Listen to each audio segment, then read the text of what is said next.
On est de retour de la pause et ici on parle de consommation d'électricité parce qu'on est à notre segment Conseil citoyen. Consommation d'électricité pendant la saison froide égale souvent facture salée.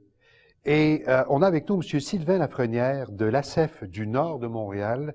L'ACEF, qui est un organisme communautaire qui est spécialisé dans les domaines du budget, du crédit, également de la consommation. Et M. Lafrenière est conseiller budgétaire justement à l'ACEF du Nord de Montréal. Monsieur Lafrenière, bienvenue. Merci. Bonjour. Consommation qui va commencer. Disons que le compteur va commencer à tourner assez rapidement. Oui, il a déjà même commencé un petit peu à compter plus vite ce temps-là. Ah oui? Oui. Juste avant, on va parler de compteurs. Les nouveaux compteurs Oui. électroniques, est-ce que c'est un plus, d'après vos constatations, un plus ou un moins dans la consommation d'électricité? Au niveau de la consommation, ça ne devrait pas avoir d'impact. Je sais qu'il y a beaucoup de mythes, si on veut dire, ou des choses qui se disent que ça coûtait plus cher depuis. On essaie de documenter. C'est pas impossible de remarquer que ça peut arriver. Là. Les compteurs, ils ont beau être neufs, ils peuvent être défectueux. C'est comme n'importe quoi. Même quand n'importe quel bien qu'on achète, il peut avoir un citron de temps en temps, même quand c'est une bonne marque. Mais vous, personnellement, vous n'avez pas reçu Non, on a des gens, on essaie de vérifier à l'occasion. Des fois, c'est le problème qui arrive, qu'on a constaté malheureusement le plus souvent, c'est que c'est pas le nouveau compteur qui est en problème, c'est que les gens avant ça avaient des factures avec des relevés évalués, si on veut. Il faisait que les proposés d'Hydro-Québec se présentaient pas. Donc, là, après ça, ils arrivent avec un compteur qui prend la lecture et là, ça fait une surprise. Monsieur Lafrenière, bon, consommation plus conséquente l'hiver, peut-être des fenêtres un peu moins étanches à l'air froid en particulier. Ça amène souvent des factures qui sont assez salées. Oui, c'est sûr. Il existe des trucs pour ça. Il y a, nous, on en connaît quelques-uns. Naturellement, des fois, on peut s'informer soi-même là sur Internet, quoi que ce soit. Il y a les fameux plastiques dans la fenêtre, calfeutrer certaines choses, des risques qu'on peut prendre. Ouais. Les gens qui veulent aller plus loin, il existe un programme pour les gens à ménage à faible revenu, qui est le programme Éconologie, qui est offert actuellement à Montréal. Là aussi, il est offert pas mal partout à travers le Québec, mais qui est offert à Montréal. Donc, il y a moyen d'appeler, prendre rendez-vous.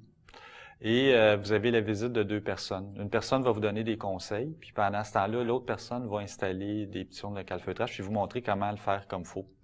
C'est un programme d'options consommateurs. Oui, exactement. Donc, monsieur, madame, tout le monde peut téléphoner à options consommateurs et les renseignements. Oui, j'ai le numéro de téléphone, là, je ne sais pas si je peux vous le donner.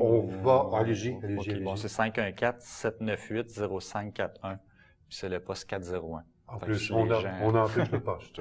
On est bien. Normalement, ça devrait arriver à la bonne place en écran. Donc, vous parliez de 2 programmes qui existent? Oui, c'est ça. Puis il y a un autre qui est moins connu, mais qui existe aussi. C'est, on le faisait jusqu'à il n'y a pas longtemps, c'est le programme Frigo. Parce qu'un autre un appareil qui utilise beaucoup l'électricité. Un poste de dépense, c'est ça. Les frigos, les vieux frigos, ça peut être assez consommateur d'énergie aussi. Fait qu'ils ont mis en place un programme de remplacement de frigo. Qui coûte vous pouvez remplacer votre vieux frigo, que je pense que est plus vieux que 1995, par un plus neuf, au coût de 75 ou 120 $. Encore là, il y a des critères de revenus qu'il faut respecter, fait que vous avez qu'à appeler. Puis, bon, c'est pas de ma faute, là. J'ai beaucoup consommé. J'ai une facture, ça dépasse. Je peux pas la quitter. Il y a toujours des modes de paiement, je pense, qui peuvent...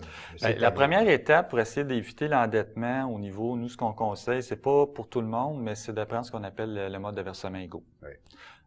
C'est bon. Vous dites pas pour tout le monde, pourquoi? C'est-à-dire que des gens, des fois, c'est sûr que l'inconvénient avec les modes de versement égaux, c'est que c'est basé sur la consommation antérieure. Fait que des fois, quand on arrive dans un des problèmes que des fois on peut voir, c'est que vous arrivez dans un nouveau logement.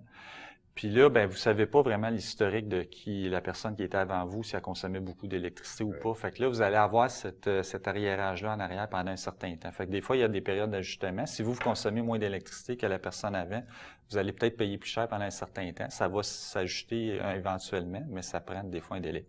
Fait que c'est pour ça que les gens, des fois, ils hésitent.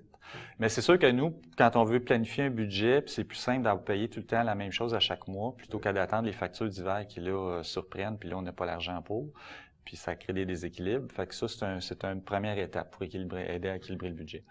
Ensuite, il existe des programmes qui peuvent arriver si, malheureusement, malgré ce qu'on a tenté, on a des dettes vis-à-vis d'Hydro-Québec. Il existe différents programmes qui peuvent exister ou des ententes qui peuvent Il y a s'apprendre moyen avec de Hydro-Québec. concilier tout ça. Je pense qu'ils sont Ouais, assez ouverts aussi. généralement, oui, surtout pour les gens à faible revenu. Pour les gens qui dépassent ça. Puis faible revenu avec Hydro, là, c'est pas juste les gens sur l'aide sociale, c'est quand même, c'est plus large que ça. Là, on est allé sur le seuil de faible revenu et même un peu plus.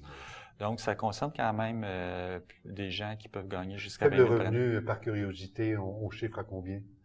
Là, dépendant des catégories, si on a des enfants ou pas, ça peut aller de 20 quelques mille à 25, 26 000 facilement. Il nous reste quelques secondes, M. Lafrenière. Parlez-nous un petit peu de l'impact des hausses tarifaires sur les budgets des ménages. Est-ce que c'est... Ben, c'est énorme, là. Nous, on le voit. En plus, on a vu la demande d'Hydro-Québec de cette année qui est de 3,9 %. Ça se peut même que ça soit plus que ça. Là. La régie va entendre les audiences au mois de décembre pour application l'année prochaine. Il y a plusieurs facteurs. Nous, on n'aura pas le temps d'en parler aujourd'hui, mais il y a plusieurs facteurs qui expliquent ça. Mais nous, on dénonce ça parce que, dans le fond, c'est pas vraiment les coûts d'Hydro-Québec qui justifient ça. Mais ça a un impact. Nous, on le voit dans les budgets des gens. Ça et tous les autres tarifs qui augmentent un peu partout. Monsieur Sylvain Lafrenière, c'est déjà tout le temps qu'on avait. Ça passe vite. Ça nous donnera l'occasion de se réinviter d'ailleurs pour élaborer un peu plus. D'accord, je vous remercie. Merci beaucoup. Bonjour.